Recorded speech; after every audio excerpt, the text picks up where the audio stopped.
Det styggeste jeg har sett gjennom hele prosjektet her, det var en liten valp som var alene i et stort bur, som var atskilt fra søskene og mora si, som hadde begge bakbeina spist av, så den gikk rundt på beinstumpene, og som fortsatt var blodige.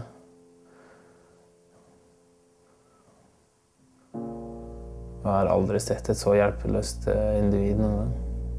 For å komme seg fram så måtte den, for meg, hvis jeg skal overføre det til mennesker, så hadde det ville vært som at jeg gikk på knærne. Og det synet kommer jeg til å ta med meg resten av livet.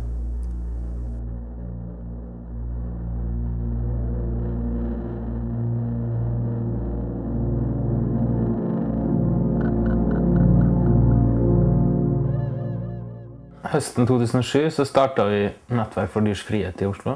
Det ble startet av en gruppe personer som har jobbet med pelsspørsmål i mange år. Vi i Nettverket vi har jobbet så lenge vi har vært i drift, holdt jeg på å si, men også tidligere før vi startet Nettverket, så har vi jobbet med pels. Det har vært en av de oppgavene som dyrevernerne i Norge har prioritert. Så dro vi var en gruppe, eller flere grupper egentlig, som dro rundt og kikket litt på farmer, bare for å ta bilder og se hvordan det sto til. En av de første tingene vi gjorde var å besøke en pelsfarm i Østfold, hvor vi gikk gjennom alle tilstandene på farmen i forhold til det nye regelverket som kommer i 2009. Det vi har gjort er at vi har samlet dokumentasjon fra over ca. 120 farmer, tror jeg. 120 av 500 norske farmer, det vil si over 20%. Vi har vært i alle fylkene i Norge hvor det er pelsfarming. Vi har dokumentert forholdet både på rev og mink, som det avles på i Norge. Og konstaterte at på alle de stedene vi hadde vært, så var det ganske klare brudd på det regelverket. Pelsdyroppdrett har eksistert i Norge i underkant av 100 år. I dag finnes det rundt 500 pelsfarmer. De aller fleste driver med oppdrett av rev og mink. På farmene står dyrene innesperret i trange nettingbur hele livet. Avlsdyrene holdes fanget i burene i flere år, mens de som brukes til pels drepes når de er et halvt år gamle. Årlig blir rundt 800 000 dyr drept på norske pelsfarmer. Minkene gasses vanligvis ihjel, mens revene drepes med strømelektroder som føres inn i munn og endetarm. Norsk pelsindustri mottar hvert år ca. 70 millioner kroner i statsstøtte. Det meste av pelsproduksjonen går til å lage pelsdetaljer, som kan være alt fra en krave på en anorakk til en pelskant på støvletter. I 1998 ble det lansert nye forskrifter for å regulere pelsdyroppdrett i Norge. Pelsbøndene fikk 10 år på å tilpasse blant annet burstørrelse og burinnredning. Innen januar 2009 må pelsfarmene oppfylle kravene. Det er Mattilsynet som er ansvarlig for å kontrollere pelsfarmene, men i realiteten er det svært sjelden at farmene blir inspisert. Mattilsynet selv har sagt at de ikke har ressurser til å prioritere dette.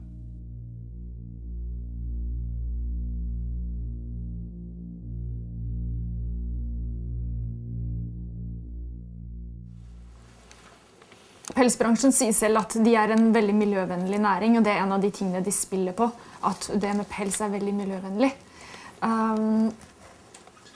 Det stemmer ikke akkurat, hverken sånn generelt, men også de konkrete tilfellene vi har sett. Man ser at, eller det jeg har sett på mange farmer, er at all forurensning og alt avfall går virkelig rett ut i naturen. Det drypper fra burene, og det er en blanding av ekskrementer, gamle matrester, støv og drit som rett og slett går rett ut på farmen og til grunnvannet, jeg vet ikke hva. Men man ser det, og vi har masse eksempler på det. Jeg vet ikke om man skal le eller grine, men en av de tingene, foruten om den stygge lukta og skrikinga som man møter på farma, er det obligatoriske bilvraket. De aller fleste stedene har enten hvitevarer liggende slengt rundt på området, eller så har de et bilvrak eller tre som står og rustner. Og vi har sett så mye rart. Vi har sett en buss som har vært brukt som en burekke. Gjødselhåndteringen er stort sett ikke tilstedeværende. Vi har sett eksempler på elver som ligger rett ved farmer, hvor møkka bare rinner rett ut. Vi har sett mye eksempler på dyr som blir dumpet rett ut i naturen.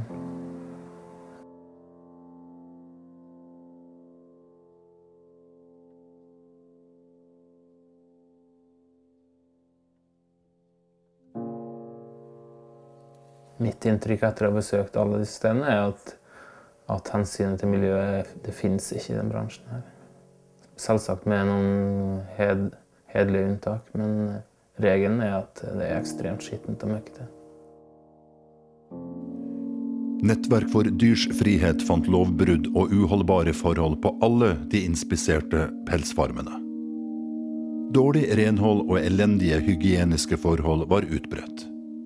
Flere steder bar tydelig preg av svært mangelfullt renhold. I noen tilfeller levde dyrene i egen avføring. Manglende gjødselshåndtering er heller regelen enn unntaket på de fleste farmene.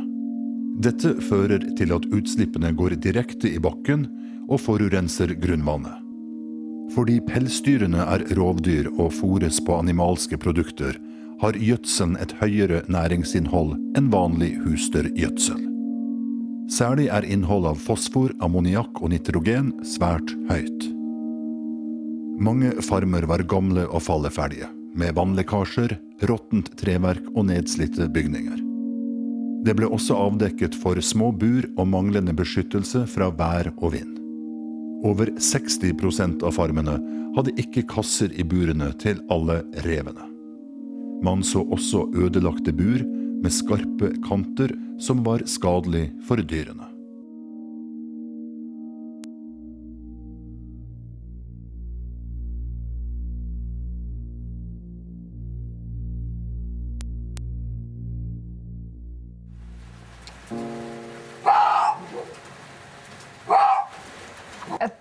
Jeg tror det var fordi han var så utmattet, og fordi at han står på den nettingen hele dagen uten noen mulighet til å trekke seg unna, eller uten noen mulighet til å slappe av. Så har han sikkert stått og tråkka, så det endte med at han har sikkert falt igjennom nettingen med føttene, og ble liggende med de små føttene ut av forskjellige nettinghull, og nesa ut av et annet. Der lå han og skalv. Jeg trodde han først var død, fordi han lå bare helt stille gjennom nettinga. Men så jeg nærmere etter, så jeg at han bare lå, og var sikkert sliten og lei og redd. En annen episode jeg husker veldig godt, er en rev vi møtte med et alvorlig brekt bein.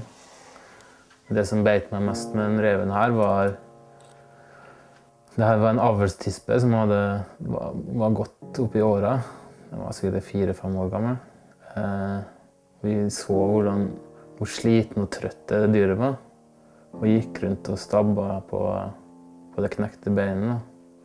Og også alle andre beina hennes var helt deformert av livet i buret. Men for meg så det ut som at det beinbruddet har vart lenge. Da. Om det er årevis eller månedsvis, det er vanskelig å si.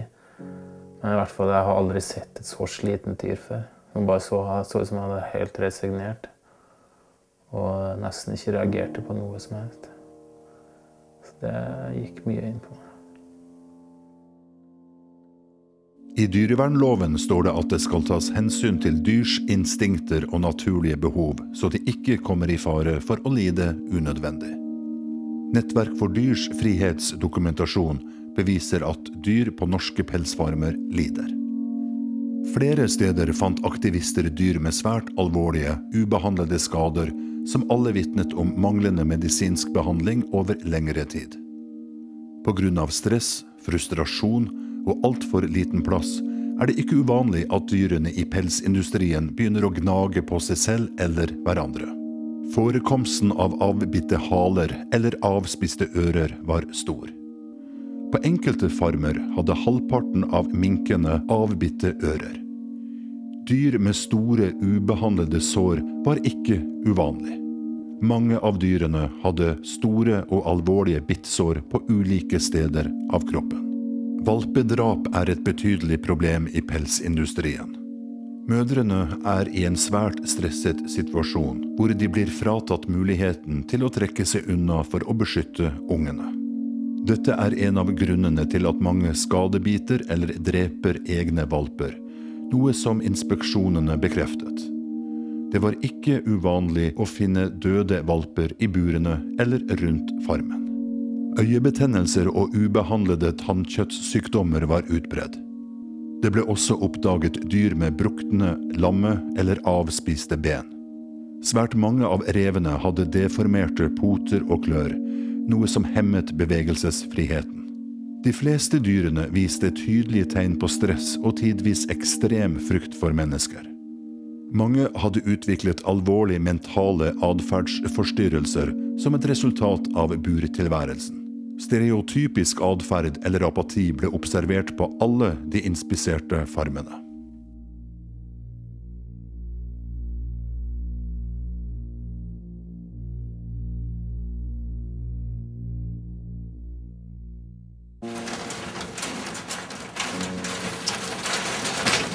Stereotyp adferd er veldig vanlig når man ser det på alle farmer. Det virker nesten som enten så er de apatiske, eller så har de med stereotyp adferd.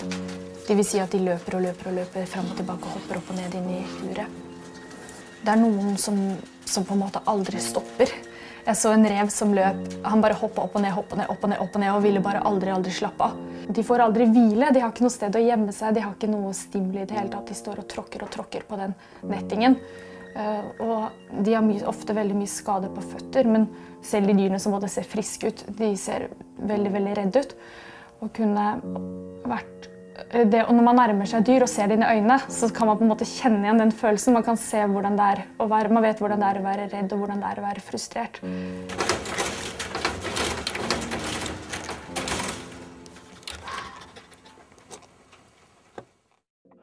En samlet internasjonal dyrevernbevegelse har i en årrekke arbeidet for å avvikle pelsindustrien. Motstanden mot pelsdyroppdrett er stor. I en spørreundersøkelse utført av Opinion svarte 72% at de var motstandere av pelsdyrnæringen. Ifølge en annen undersøkelse svarte halvparten at de syntes det er viktig å arbeide mot pelsindustrien i Norge. Også offentlige organer har uttalt seg kritisk om pelsdyroppdrett. Under en rettssak der pelsdyrnæringen ble saksøkt av Dyrebeskyttelsen, konkluderte Eidsivating lagmannsrett i dommen at pelsfarming er uetisk. Rådet for dyreetikk uttaler at hvis man legger avgjørende vekt på dyras ve og vel, så kan ikke dagens pelsdyroppdrett forsvares og bør derfor avvikles.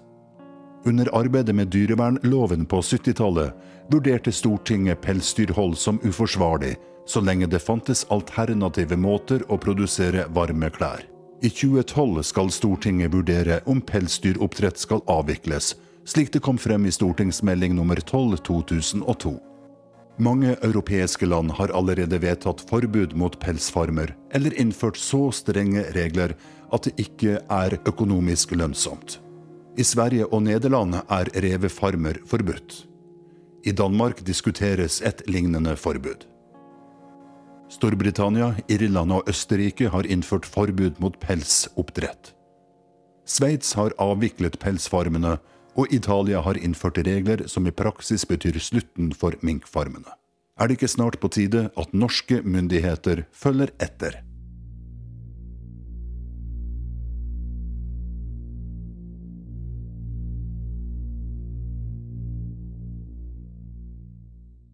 En av de revene som gjorde mest inntrykk på meg, og som jeg tror jeg aldri kommer til å glemme, var en...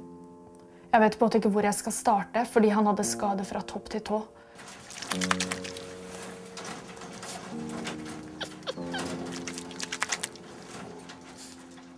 Fra åpent sår på føttene til et øre som hang og slang. Og rundt øret og utover hele ansiktet så er det en gugge som er sikkert en blanding av verk og blod.